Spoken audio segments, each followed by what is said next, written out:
Dear students, अस्सलाम वालेकुम। Welcome again. जैसे कि आपको पता है कि आप लोगों को पिछला सबक हमने जो पढ़ा था वो राजा मोहम्मद सरवर शहीद के बारे में हमने पढ़ा था।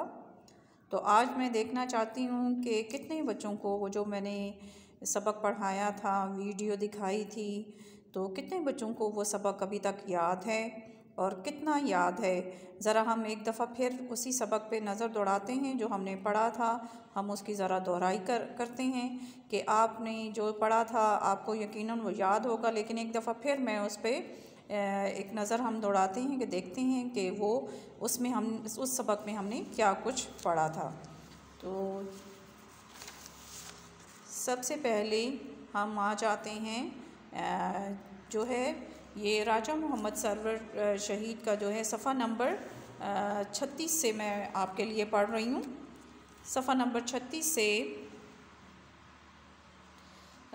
राजा मोहम्मद सरवर 10 नवंबर 1910 को तहसील गुजर खान ज़िला रावलपिंडी के एक छोटे से गांव सिंगोरी में पैदा हुए। तो राजा मोहम्मद सरवर कब पैदा हुए? 10 नवंबर 1910 को तहसील गुजर खान ज़िला रावलपिंडी के एक छोटे से गांव सिंगोरी में पैदा हुए। उनके वालिद राजा मोहम्मद हयात खान बरतानवी फ़ौज में मुलाजमत कर चुके थे। उनके वालिद जो थे उनका नाम क्या था? राजा मोहम्मद हयात ख़ान, जो कि बरतानवी फ़ौज में क्या कर चुके थे? मुलाजमत कर चुके थे। वो बरतानवी फ़ौज में पहले मुलाजमत कर चुके थे। उन्हीं की देखा देखी राजा मोहम्मद सरवर को भी दिलचस्पी पैदा हुई कि वो भी फ़ौज में शामिल हों। राजा मोहम्मद सरवर ने इब्तदाई तालीम सिंगोरी में ही हासिल की।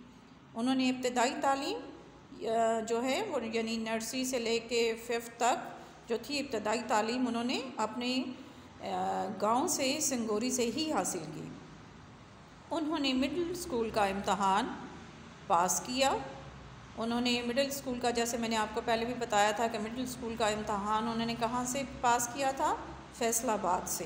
तो फैसलाबाद से उन्होंने मिडिल का इम्तहान जब पास कर लिया तो उस दौर में तालीम की बहुत कमी थी। उस दौर में तालीम की बहुत कमी थी और मैट्रिक को आला तालीम समझा जाता था। जो मैट्रिक कर लेता था तो लोग समझते थे कि भाई वाह, इसने तो बहुत अच्छी तालीम हासिल की, इसने तो मैट्रिक तक पढ़ लिया है और ये आला तालीम है, याफ्ता इंसान है। लेकिन अंग्रेज़ों ने मुसलमानों पर अच्छी मुलाजमत के दरवाज़े बंद कर रखे थे। आला तालीम समझते हुए भी फिर भी जब मुसलमान अगर कोई मैट्रिक कर भी लेता था लेकिन उसके लिए अच्छी मुलाजमत के दरवाज़े अंग्रेज़ों ने बंद कर रखे थे। वो हिंदुओं को अच्छी मुलाजमतों पर फाइज करते थे, रखते थे, लेकिन मुसलमानों को वो फ़ोक़ियत नहीं देते थे। मजबूरन जो मुसलमान थे वो मैट्रिक पास करने के बाद दफ्तरों में क्लर्क भर्ती होने को तरजीह देते। तो वो बेचारे क्या करते? मुसलमान मजबूरन क्या कर सकते थे? मैट्रिक पास करते थे, या तो दफ्तरों में क्लर्क लग जाते थे या फ़ौज में भर्ती हो जाते थे। वो क्लर्क भर्ती होने से ज़्यादा अपने आप को वो फ़ोक़ियत देते थे, बरतरी देते थे कि इससे अच्छा है कि हम फ़ौज में शामिल हो जाएं और वतन के लिए हिफाजत के लिए काम करें। जब हिंदुस्तान और पाकिस्तान अलग अलग हुए तो उस वक्त आप 2nd पंजाब रेजिमेंट में बतौर कैप्टन काम कर रहे थे। तो अब देखें कि यहाँ पे हमने चैप्टर पढ़ लिया। अब हम देखेंगे राजा मोहम्मद सरवर कहाँ पैदा हुए।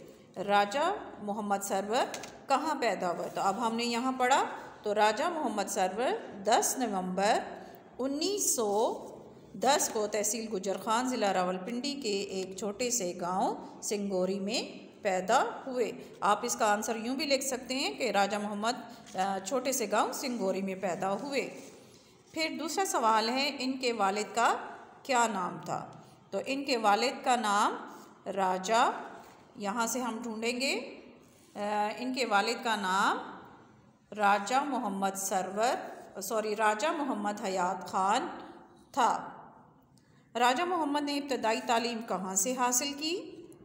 राजा मोहम्मद सरवर ने, फिर हम यहाँ देखेंगे, राजा मोहम्मद सरवर ने इब्तदाई तालीम सिंगोरी में ही हासिल की। जब पाकिस्तान बना तो किस ओहदे पर काम कर रहे थे? जब पाकिस्तान बना तो वो आप किस ओहदे पर काम कर रहे थे? 2nd रेजिमेंट में बतौर कैप्टन काम कर रहे थे। जब हिंदुस्तान और पाकिस्तान अलग हुए तो उस वक़्त आप 2nd पंजाब रेजिमेंट में बतौर कैप्टन काम कर रहे थे। चलें डियर स्टूडेंट्स, यहाँ तक तो आपको समझ आ गई। आज हम नया काम सीखते हैं कि जो के तारीफ़ है, जैसे कि आपको इसम की, हम की तारीफ़ और नात की तारीफ़ का पता है, इसी तरह हम काफ़िया की तारीफ़ के बारे में कहते हैं। पहला है नज़म में काफ़िया कहते किसे हैं? नज़म में पाए जाने वाले हम आवाज़ अल्फाज को काफ़िया कहते हैं। काफ़िया किसे कहते हैं? नज़म में पाए जाने वाले हम आवाज़ अल्फाज को काफ़िया कहते हैं। मिसाल हैं, मेरे मौला मेरे दाता, हर एक का है तुझसे नाता। अब इसमें देखें, दाता नाता, इनकी आवाज़ें एक जैसी हैं तो ये दोनों क्या हो गए? हम आवाज़ हो गए। फिर है सारी दुनिया तूने बनाई, फूलों और फलों से सजाई। अब इसमें कौन से हैं? बनाई, सजाई। जंगल और पहाड़ बनाए, बागों में फल फूल लगाए। अब बनाए, लगाए। आखिर इसने क्यों कर जाना, इससे मिलेगा तुझको मुझको खाना। अब जाना और खाना, इसमें काफ़ी अल्फाज कौन से हैं? जाना, खाना। रोज़ी क्या क्या तुझको गम है, क्या तू मकड़ी से भी कम है। तो अब इसमें कौन से वर्ड आ गए हैं काफ़िया? गम, कम। शहर में आकर उसने देखा, वहाँ का खंबा वैसा ही लंबा, वहाँ की रोटी वैसी ही छोटी। अब इसमें क्या क्या वर्ड हम आवाज़ आ गए हैं? खंबा, लंबा, खंबा, लंबा, रोटी, छोटी। तो यकीनन उम्मीद है बेटा आप लोगों को काफ़ी अल्फाज की समझ आ गई होगी। तो आज हम इससे रिलेटेड काफ़िया की एक सरगर्मी करते हैं। काफ़िया में की सरगर्मी में देखें, दिए गए अल्फाज में काफ़िया अल्फाज तलाश करके दायरा लगाएं। अब यहाँ देखें, पहला लफ्ज़ है हमारे पास रात। रात, इसके हम आवाज़ अल्फाज में देखें, उसके सामने लिखा है दूर, बात, दिन। अब इसमें से काफ़िया कौन सा है? दूर है कि रात, बात। गुड, रात, बात। तो रात, बात जो है हम काफ़िया हैं, दूर और दिन जो है वो हम आवाज़ अल्फाज नहीं हैं। अब नंबर 2 में हम देखेंगे दिन। दिन, गिन, तान, शान। अब इसमें कौन सा हम आवाज़ अल्फाज है? गिन, क्योंकि तान हम कहते हैं तो उसमें अलिफ की आवाज़ है। दिन और तान तो हम आवाज़ नहीं है, ना शान है। तो दिन, गिन।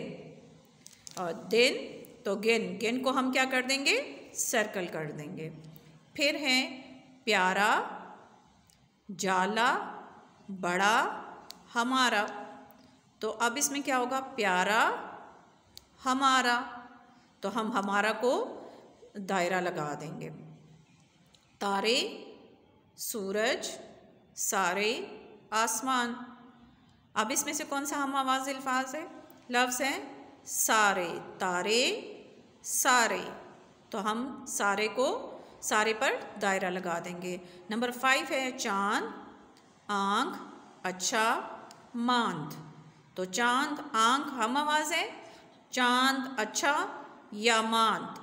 तो चाँद, मांद, अच्छे, मांद अच्छा है। इसके बाद हम दूसरी सरगर्मी करते हैं। दूसरी सरगर्मी में देखेंगे कि दिए गए अशार में से काफ़ी अल्फाज तलाश करके अलग लिखें। तो ये आपको मैं स्क्रीनशॉट भेजूंगी और आप लोगों ने इसमें से काफ़ी अल्फाजों को, अल्फाज ढूंढेंगे और उनको यहाँ पर अलग करके नंबर 1 2 3 4 5 इस तरह लिख देंगे। उम्मीद है आपको आज का लेक्चर की समझ आ गई होगी। Thank you boys. ओके, अल्लाह हाफिज़।